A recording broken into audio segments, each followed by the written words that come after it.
How do I prioritize my work when everything feels urgent, especially now that I'm a new manager? That's a question that I get a lot from the emerging leaders that I train and the new managers that I coach. If you are a newly promoted technical manager, you might be feeling that exact same sentiment. How do I prioritize my work? Everything is so important. Everything is so urgent. Now, if you're feeling like you're drowning in that sense of overwhelm, it is not because you lack intelligence. It is not because you lack a work ethic. It is not because you don't have the right tools to do the job. You are drowning in this sense of overwhelm because the cognitive load of your job has exploded overnight. When you get promoted, you now have a brand new surface area that is much larger that you need to be covering. It used to be as an individual contributor, you knew exactly what to do. Now there were things, outside of that sometimes interfered. But as a manager now, you have a totally different set of responsibilities. Plus, as a new manager, you're oftentimes still training somebody up to speed on your old responsibilities or even backfilling yourself as your first new hire. So there is a lot going on. So first of all, we want to just acknowledge that there is a lot going on and that your cognitive load has exploded overnight and that you have all of this new surface area. You're now juggling strategic priorities, stakeholder expectations, your boss's expectations, your team's expectations, the people issues that cropped up on your teams, or maybe even the people issues that were already on your team that you now inherited as the manager. You've got technical trade-offs you need to be making decisions on. And then, of course, you've got your own work, which most technical managers haven't fully let go of yet, whether it's because they still want to be the smartest person in the room on that topic, or because they haven't been backfilled yet, or a whole variety of other reasons as well. Everything ends up feeling urgent because your working memory is saturated. When your working memory is saturated, your brain defaults to thinking that everything is urgent and you become very reactive instead of proactive. You have a recency bias. So like the last thing to land in your inbox becomes the most important thing or the thing that you feel like you need to do first. There's also the sense of the loudest voice bias. That is the idea that the squeakiest wheel is going to get the grease. So if you've got a direct report or your manager or a client or a stakeholder who's complaining about something to you, then it's likely that you're focusing everything on satisfying their needs, which might not actually be the most and best and highest use of your time. And then, there's also Slack notification or Teams notification bias. Again, every time that thing beeps or dings at you, it's a tendency to drop everything and handle that. And, there is this false productivity that happens when we just drop everything and handle that. Because if that's not the most important thing to be doing, then it technically is something that we could have put off to actually do the most important thing that we should have been doing. But it feels like progress when we can take some of those easy things off of our plate. It's like when we spend time in email, when we should really be spending time somewhere else, it just feels like progress to knock a few emails off or delete them or quickly respond to them. Again, that's not your highest and best calling as a manager and a technical manager.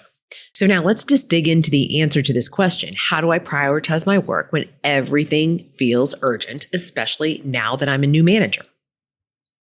We are going to ground this in user experience thinking and in executive coaching frameworks. Those are the two places that I play the most. And when I'm not on stage giving a keynote speech. So we are going to ground this in, again, user experience thinking and executive coaching.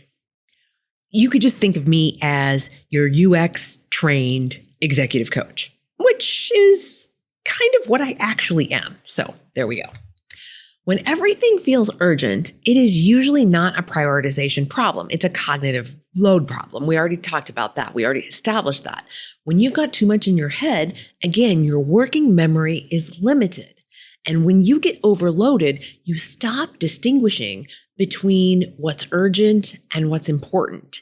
And you just go into that reaction mode and try to get something done. When you're in that space, the brain really doesn't do a good job at distinguishing nuance between different types of situations. It's sort of like everything is on high volume. And that's not helpful in terms of you prioritizing things and choosing really what is most important to do next. And if you think of the stoplight metaphor of green, yellow, red, everything becomes red.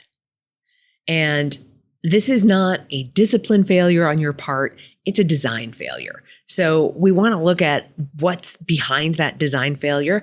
It's cognitive load. There's a lot going on. There is a lot to pay attention to. As I mentioned, your surface area expands dramatically when you become a manager. There's a lot to pay attention to. And, if you've ever seen that video of the gorilla experiment where you've got two teams passing a basketball back and forth, a team in white uniforms and a team in black uniforms, and you're asked to count the number of passes that the team in the white uniforms make, and you're busy counting those passes. And what happens when you're counting those passes is a gorilla moonwalks across the stage, but you don't notice it because you're so busy counting the passes that the team in the white uniforms is making. Okay, so that's kind of what's going on when you're an individual contributor. Now, when you're a manager, you know to watch for the gorilla. So you're busy counting the passes that the white uniforms are making, counting the passes that the black uniforms are making. You're watching for the gorilla. You're watching for all this stuff, and it's exhausting. Okay, so we want to just acknowledge that that is happening, and we want to get that out of your head because you've got all of those things happening. We want to get all of that stuff that's in your head, all of those plates that are spinning. We want to get them out of your head. So to do that, make lists, get those open loops captured somewhere. If you are familiar with the work of David Allen, he's written this great book called Getting Things Done. It's been around for a couple of decades. I've read it multiple times. I think I've even talked about it here on the podcast a couple of times, but he talks about open loops and how much cognition they take up. And what I mean by an open loop is if you've got something that you're trying to remember because it's not written down somewhere, like, oh, these are my top 3 priorities today, but you didn't bother to write them down, and you just keep asking yourself like, oh, what's my next top priority? What's my next top priority? That's not a great way to manage your mind because your part of your bandwidth, your mental bandwidth, is spent thinking about those open loops rather than thinking just about the task at hand. So we want to get those open loops written down and captured somewhere. And when you start to do that, you begin to manage your cognitive load. That's management. That's self-management. That is also managing and leading your team. Plus, it puts you in a position to be more proactive rather than being reactive all the time. Reactive gets us in trouble. If we are just shooting from the hip and reacting to everything that's coming our way, logistically, we're going to mess up. Emotionally, we're going to mess up, and we're going to let our emotions lead us. Even if we don't think we're emotional people, we are going to be emotional or have emotional responses when we are acting purely reactively. And the other thing is it's exhausting to live in that space where we're just reacting. Okay, so let me share one of my favorite cognitive load offloading tools. Now, this is where I switch into being your executive coach. So I've already talked about this in the podcast before. If you're a longtime listener, you might remember episode 232. It's called Beat Workplace Overwhelm with UX Thinking. And in that episode, I introduced the tool called the Eisenhower Matrix. So I'm going to use that Eisenhower Matrix again here to help you manage that cognitive load so that you can get on top of everything, all of that new surface area, and start to make some prioritizations and start to make some distinctions about what you're going to do first, second, and third. So you're basically going to be using decision criteria, and you're going to be getting all of those open loops out of your brain using some decision criteria so that your brain doesn't have to keep recalculating and recalibrating and remembering all these things all the time. So instead of trying to think your way through it every single time, I want you to design and use this simple external system. Okay, so it's called, again, the Eisenhower Matrix. And because I like a good visual aid, if you're watching on YouTube, you're going to see me hold up my whiteboard here. And so on the whiteboard, we've got urgent across the x-axis, across the bottom of the matrix.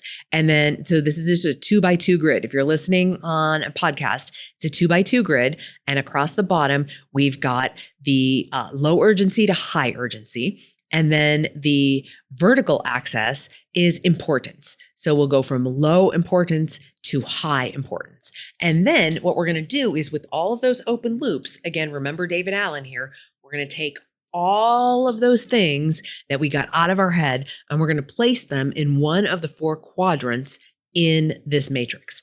So let me just walk you through it. I'll use some examples from a typical technical manager's day in the life so that you can kind of understand how this works and how this can help you. So we've got urgent and important. Okay, so that would be up at the top and to the far right of the grid. Okay, when we've got those things that are urgent and important, that's when we feel like our hair is on fire. We need to drop everything and do those things. Let's say you've got a production outage. You've got systems down and you've got customers, whether they be internal customers or external customers, who can't get their work done because the system that you manage is down. Production outage, that goes right to the top, urgent and important, and you need to drop everything and deal with it. Maybe you've got a key client issue that is spiraling out of control and escalating. Again, urgent and important, you need to drop everything and handle it. Or maybe you've got the performance issue that just can't wait because somebody's behavior or work performance is getting in the way of the team accomplishing its goals or missing deadlines or whatever it is. And again, it can't wait. You have to drop everything and deal with that. So that is urgent and important. Nobody wants to live there. It's exhausting. But as I like to call that, that's just Tuesday. When you're a technical manager, you're going to get some of those. And as long as you can remember, oh, right, as a technical manager, this is what happens. Not just on Tuesdays, it happens every day of the week, but to just neutralize it so that it doesn't become so emotionally exhausting for you. Okay, so urgent and important. Now, let's go to also up on the top, it's important. So it's high on the importance, but it's low on urgency. Some things here for a technical manager might be coaching a high potential team member, so one of your direct reports. It could be documenting architecture decisions or any other technical specifications or anything else that you might be working on. It could be strategic roadmap thinking. This is what I call white space. Having that white space in your calendar gives you the opportunity to work on those things that are important but not urgent. This is also where you do your in advance decision making and in advance prevention. So you might be thinking through what might cause the next outage and then proactively coming up with some ideas to prevent that. So this is where preventative maintenance happens. Is all kinds of good stuff happens in this urgent but not important rather, but not urgent quadrant. And this is the quadrant that new managers neglect the most. So I want you to carve out more time in this space. This is the space where leadership actually happens. So again, I've talked about this a couple of times before on the podcast. I talked about it in episode 160, 5 reasons why you need white space on your calendar. And I talked about it in episode 210, white space in your calendar and in your brain. We're going to link those up in the show notes so that they're easy to find. And if you're watching this here on YouTube, we are also going to link this up in the episode description. Now, in episode 160, I also had a free download. You can go to the show notes page for that, which would be janelanderson.com/160, and grab the worksheet that I have for you. And it also goes through like level by level. So individual contributor level, how much white space you should have on your calendar. Manager or supervisor, how much white space you should have on your calendar as a percentage of your work week. So go there, grab that download. That's going to be super helpful in thinking about how much time you need to spend in highly important but not urgent. All right, let's quickly cover the other 2 quadrants. We've got urgent but not important. Okay, so this is when your phone rings and you pick it up, when you get a text message, when you get a ding on Slack or Teams and you go respond to it. It feels urgent because it just dinged or beeped at you. But it's not that important because it's usually somebody else's issue. So when that becomes really urgent is when it's somebody else's poor planning. Again, those quick questions on Slack and Teams end up feeling urgent because something is dinging or beeping or buzzing at you. Status updates that could have been sent asynchronously, all of those kinds of things, they have this sense of urgency, like I should just take care of this quickly. But they're not really that important. And then we've got the not urgent and not important. And this is the administrivia, the busy work that comes along with organizational life. This is email. This is low impact meetings. This is proofreading something that isn't important or urgent. Okay. So those kinds of things. Again, I call them administrivia. We need to do them. They need to get done. Now, sometimes if we don't do them right away, they resolve themselves because you might have been copied on that email along with several other people. Somebody else got the answer back to the person who needed the answer. So sometimes we can just let those simmer on the back burner and they take care of themselves. Now, they don't all, but some of them do. Now, let's just take a step back and look at this matrix more deliberately and intentionally as it relates to the overwhelm you're feeling as a new manager because you have so much on your plate. If you don't deliberately start to focus more on that quadrant that I said is so important, but not urgent, that work, you will become a reactive manager, and reactive managers create reactive teams. And if you've ever been on a team that is highly reactive and has a reactive manager, that is not a team you want to be on. And if you've ever been on the client side of a reactive team or reactive individuals or managers, you don't want to be their client either. Okay.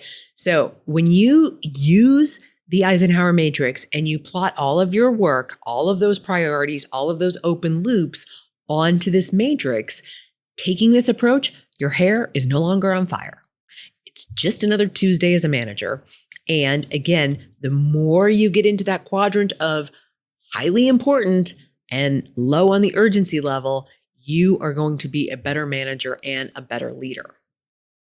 So what do we do with this? Well, I want you to, right now, before you jump back into your inbox or go off to your next meeting, whatever it is, I want you to draw the grid. Okay, draw the grid just like I've drawn it here on my whiteboard. Now, there's a lot of different ways that you can do this. You can draw it on a whiteboard like I did. You can draw it on a piece of paper. There are software tools that you can use. And there's good old blue painter's tape. You can make the 2x2 matrix up on the wall next to your desk, and then you can put all of the tasks on Post-it notes and you can start moving them around. And in fact, you could start moving them around and say, okay, this one I know is urgent and important right now, but how would I approach it if it was important but not so urgent? How might I frame it and work on it if it wasn't so pressing right now? Okay, so before you jump back into all the rest of the work of your day, I want you to make the grid right now. And I want you to notice what has been living in that high urgency that really belongs in highly important but not so urgent. And what can you do to carve out some additional time to spend there in that quadrant? Because that, my friends, is where leadership lives. Now, if any of the items that you drop into the matrix are related to difficult conversations that you've been postponing, I want you to grab a copy of my Hard Conversations Prep Checklist. You can get that at janelandderson.com/HCC for Hard Conversation Checklist. The link is below in the show notes and it is in the YouTube description as well. So you can grab that from either place. All right, now go on and make that matrix and we will catch you back here next time on Working Conversations.